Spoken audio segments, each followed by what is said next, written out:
자, 수술 며칠째죠? 수술 5일째. 아픈 거 언제까지 아프셨어요? 그 다음날부터 안 아팠어요. 그 다음날부터 별로 안 아팠고요. 네. 일상생활이 언제부터 가능하셨어요?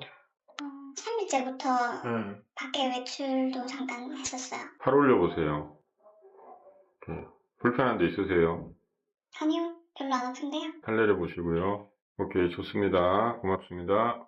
안녕하세요. 인간사랑, 환자사랑, 엄나구모 성형외과 의학박사 성형외과 전문의 엄순찬입니다. 유튜브나 온라인 가슴 성형 커뮤니티를 살펴보면 가슴 확대를 고려하고 계시는 분들이 가장 고민하는 부분은 절개 방식인데, 다양한 절개 방식 중에서도 겨드랑이로 할지 밑주름으로 할지인 것 같습니다.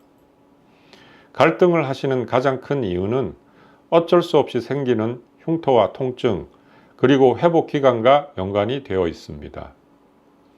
10년 전까지만 하더라도 아시아에서는 겨드랑이 절개가, 유럽과 미국에서는 밑주름 절개가 대세였습니다.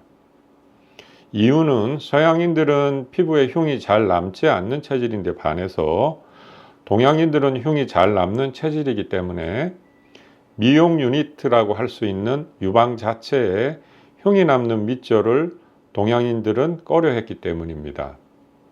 그리고 겨드랑이에는 주름이 많아서 주름선에 맞춰서 절개를 넣으면 밑절보다 흉이 덜 남는 것이 사실입니다. 그런데 5, 6년 전부터 생활 패턴에 따라서는 밑절을 선택하시는 분들도 늘어난 경향이 있어요.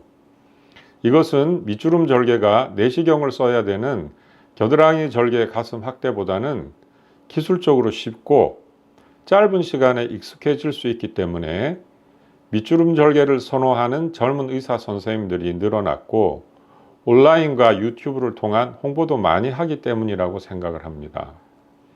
다만 홍보성 정보의 영향으로 인해서 밑주름 절개는 통증이 적고 회복도 빠른데 반해서 겨드랑이 절개는 아픈 수술이고 회복도 느려서 흉터가 적다는 점 이외에 별로 좋은 점이 없다라는 식의 오해와 편향된 생각을 가진 분들도 계시는 것 같아서 안타까운 생각이 들어요.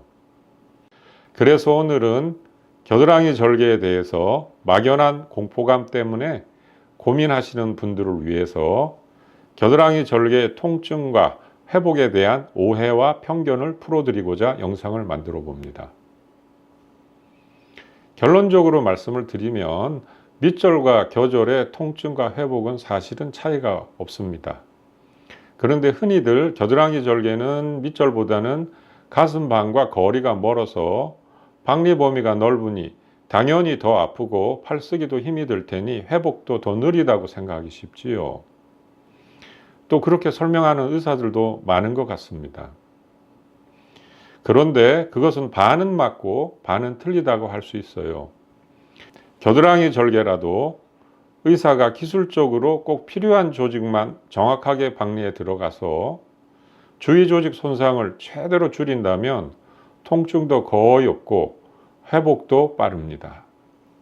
포인트는 겨드랑이 절개를 놓고 대흉근과 소흉근 사이로 정확하게 박리하는 과정이 매우 중요하고, 의사의 박리 기술에 따라서 통증은 차이가 날 수밖에 없습니다.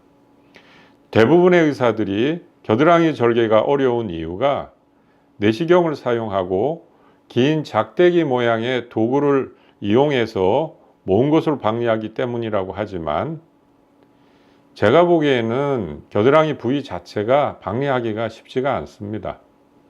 겨드랑이 부위는 유방 밑주름 부위보다 해부학적으로 훨씬 복잡한 막 구조와 함께 혈관, 신경, 임파절 등이 분포되어 있기 때문에 의사들이 접근하기가 쉽지가 않아요.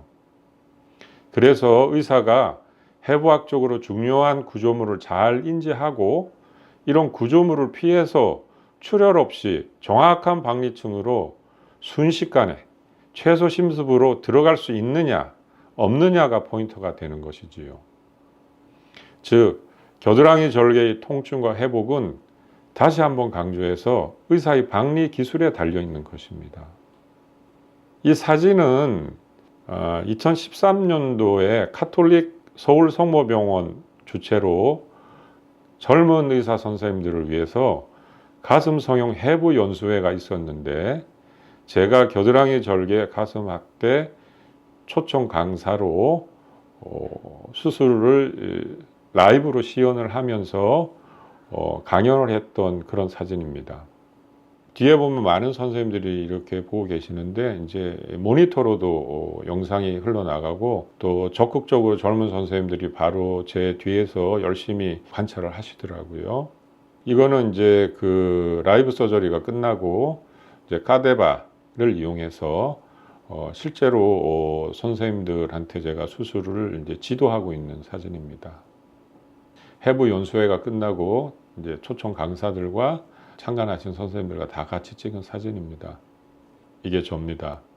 그다음에 보이는 선생님은 압구정 에비뉴 성형외과의 이백훈 원장님, 박진석 성형외과의 박진석 원장님, 당시 서울 아산병원 성형외과 과장님 이택종 교수님, 가톨릭 서울 성모병원 안상태 교수님, 이분은 일본에서 오신 아주 유명하신 대가이신데 노히라 선생님, JW 정원 성형외과의 설철한 원장님, 옵티마 성형외과 이한나 원장님, 이미지 성형외과 이홍기 원장님 등등이 그날 강사로서 각자 맡은 파트를 강연을 했습니다. 다들 건강하신지 궁금하기도 하네요.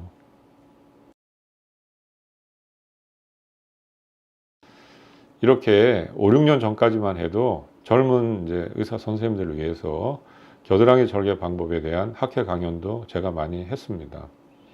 그런데 요즘은 제가 성형외과 학회 강연은 사양하고 있어요. 제가 굳이 안 나서더라도 이제 훌륭하신 가슴 성형 전문 의사 후배 선생님들이 많이 배출이 되셔서 그 역할을 대신하고 있습니다. 이제 저는 이제 큰 욕심은 안 내고 저희 병원을 찾아주시고 수술 받으신 환자분들이 행복하게 웃음 짓는 모습을 보는 것으로 보람을 느끼면서 유유자적한 의사의 삶을 살아가고 있어요. 그런데 겨드랑이 절개에 대한 편견이 일반인들 뿐만 아니고 우리 젊은 후배 의사 선생님들도 가지고 있는 경향이 있는 것 같아서 오늘은 오랜만에 학회에서 발표를 한다는 기분으로 젊은 후배 의사들에게도 도움이 될 수 있게 겨드랑이 절개 박리에 대해서 실제 수술 영상을 포함해서 의학적으로 조금 심도 있게 설명을 드려볼까 합니다. 그럼 먼저 해부학적인 그림을 보여드리며 설명을 드리겠습니다. 여기 보이는 이 사진은 단면도인데요. 왼쪽 유방과 흉부를 단면으로 잘라서 다리 쪽에서 쳐다본 사진이에요. 이제 여기 보이는 것이 노랗게 보이는 조직이 이제 유선이라는 것이고요. 유선 밑에는 우리가 흔히 가슴 근육이라고 해서 대흉근과 소흉근이 있고요. 그 근육 밑에는 늑골이 있습니다. 그리고 등 쪽 옆구리 쪽에는 또 광배근이라는 근육이 있어요. 그래서 우리가 흔히 이제 근육화 내지는 이중평면 박리법이라는 것은 겨드랑이 주름에 절개를 넣고 피하 지방을 열고 이렇게 대흉근 밑에 방을 만드는 과정인데, 엄밀히 얘기하면 이제 대흉근과 소흉근 사이를 말하는 것이고요. 더 엄밀하게 얘기하면 이 대흉근과 소흉근은 근막으로 쌓여져 있거든요. 그래서 대흉근을 싸는 근막과 소흉근을 싸는 근막 사이를 박리하는 것을 의미합니다.